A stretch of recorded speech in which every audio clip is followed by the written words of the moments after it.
All right, I'm Peter O'Kane. I'm here with local Olympian Patrick Deneen. How's it going, Peter? I'm doing pretty good. It's been a while. Yeah, it's been quite a while. Yeah. So tell me what's been going on. How's life been treating you?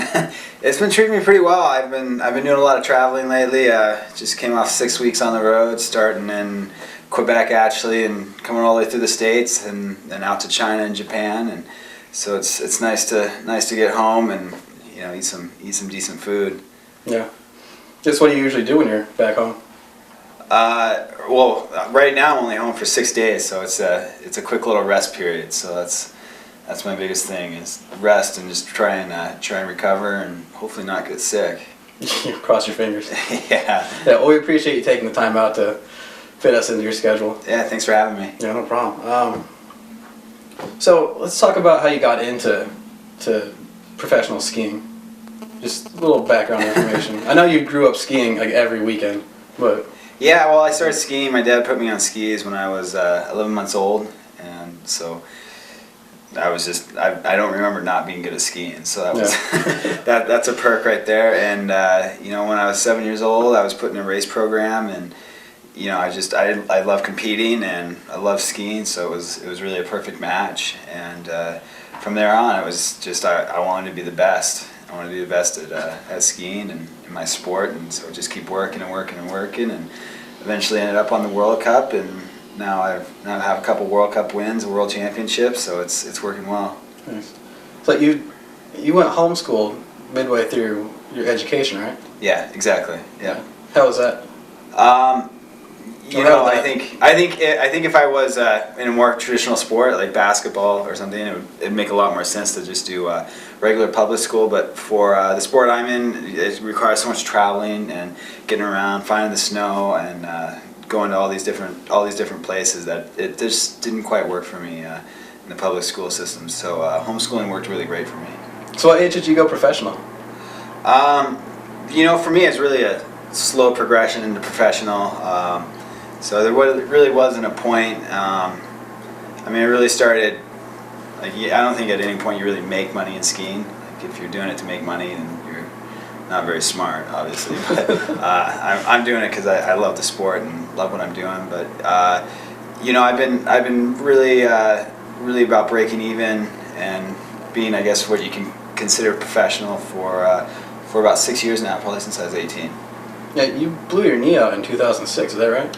I didn't blow it out, luckily. I just had a pretty severe case of patella tendonitis, okay. But luckily I figured out how to manage it, and so no surgeries. My knees are feeling great, and my body's feeling really good right now. Did you have to take off an entire year for that? Yeah, I actually had to. I was off an entire calendar year from skiing because of that injury. It just sucks with tendonitis. There's nothing you can do. You just have to let it rest, and the more time you can give it, the better shot you have of it not coming back. So that's what we did. We just took a full year, let everything recover, and then haven't had any issues since. So how was that year for you? Just competition. It sucked. It sucked. It was a tough year. It's when you're used to being out there and getting it done, and so it's tough watching all your buddies out there, and they're all getting better, they're all improving, and you're staying stagnant. So that's a tough thing, but everybody has to go through it in their career at some point. Did you have to stay up the slopes completely? Yeah. No skiing, nothing. It was a lot of it is the position your boots hold you in. If your patellas are aggravated at all, it'll make them even worse. So what'd you do with yourself? Like just killing time, or? just hanging out, killing time, doing some schoolwork. So it was a boring year, but it worked out in the end, and now I don't have any problems. So in 2008, you came up. You were Rookie of the Year. What was that like, coming back from the injury to be rewarded like that? It was really great. I worked really hard to get to that point, and it was kind of one of those things. I couldn't get on World Cup, and it was really frustrating because I knew I was as good as those guys, and I knew I was better. But suddenly, I'm sitting there, I'm ranked 12th on the team. I'm like, oh, I'm the last guy to get World Cup starts here, and so I went to Lake Placid, and I had 2 World Cup starts there, and they were back-to-back days, and I went there and got 2 podiums and went from being the bottom ranked guy on the team to their number one guy, and luckily I've been skiing well ever since.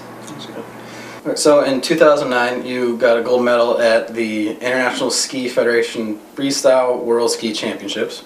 So that's a mouthful, I guess. Is that right? Yeah, that's a long way to put it. We just call it World Champs. Okay.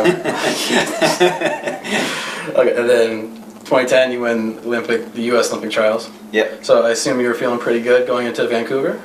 Yeah, I was. I was working on some different things technically, and so I actually wasn't skiing that great all the way up. And then once I got to the Olympics, like everything just fell into place, and I was skiing really well. And it was actually pretty interesting. It was right between the qualifying run and finals run that everything just clicked, and I was skiing really well and came down, and I was having a winning run, and stuff happens, and if I would have landed 2 feet further to the right, I'd have an Olympic medal with me. But that's how it works sometimes. Then right after that, the next two competitions I competed in, actually the next 3 competitions next 4 competitions I competed in, I had medals in all of them, and so it was I was skiing really good at that point. It just didn't quite click at the Olympics. You think it's made you better? Yeah, I think I've been working a lot, and I've been working with a new coach, and we're really figuring some stuff out. And right now, I'm skiing better than I've ever skied before, and more consistent. And so there's just a few holes I need to plug up before 2014, and we'll get it done there. So what are you doing to get ready for Russia? Well, my skiing's awesome, and so this summer I'm going to spend a lot of time working on my jumps, and that's kind of my weak point right now. So if I can figure that out, then I'll be strong all the way around, and it'll be pretty tough to beat. You feel is there like a sense of proving to yourself to do better in Russia than you did at Vancouver? Yeah, I don't know. I think a lot of people look at me in Vancouver and say that was a failure, but the way I looked at it was kind of like a death or glory thing. Yeah. I wanted to win the gold medal, or I wanted to blow up trying. Because it's one of those things that I didn't really want a silver, definitely didn't want a bronze. So, when I look at it, 1st or 20th, like those are kind of my options. And that's what happened. And I executed the plan, and I was skiing really well. I was having a really good run, and just ended up on a bad spot in the landing. And that's how I'm going to go into Russia too. But hopefully I just won't be quite as unlucky there. I love that attitude. So I was looking up some of your training. What's water training? Yeah, water ramps. They're down on steamboats. The ones that I use, and they have like this toothbrush bristle material that you ski down. It's pretty firm, and if you crash on it, it turns anything that touches it into ground beef, basically.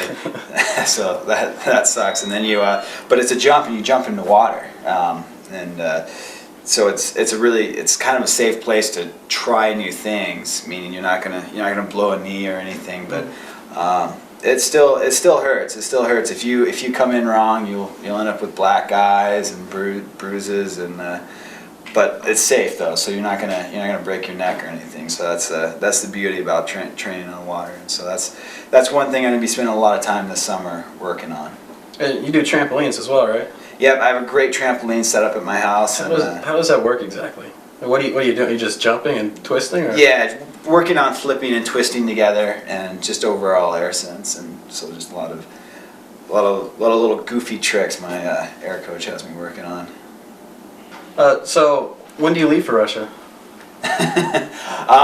Next year we have an event in Russia to test run the mobile event. So that'll be my first time seeing the course, and so it'll be an interesting experience. Right now I have some Canadian friends that are out there checking it out right now, and they say it's pretty good, but a little funky snow conditions, and that's what happens when you're that close to the Bering or Black Sea there.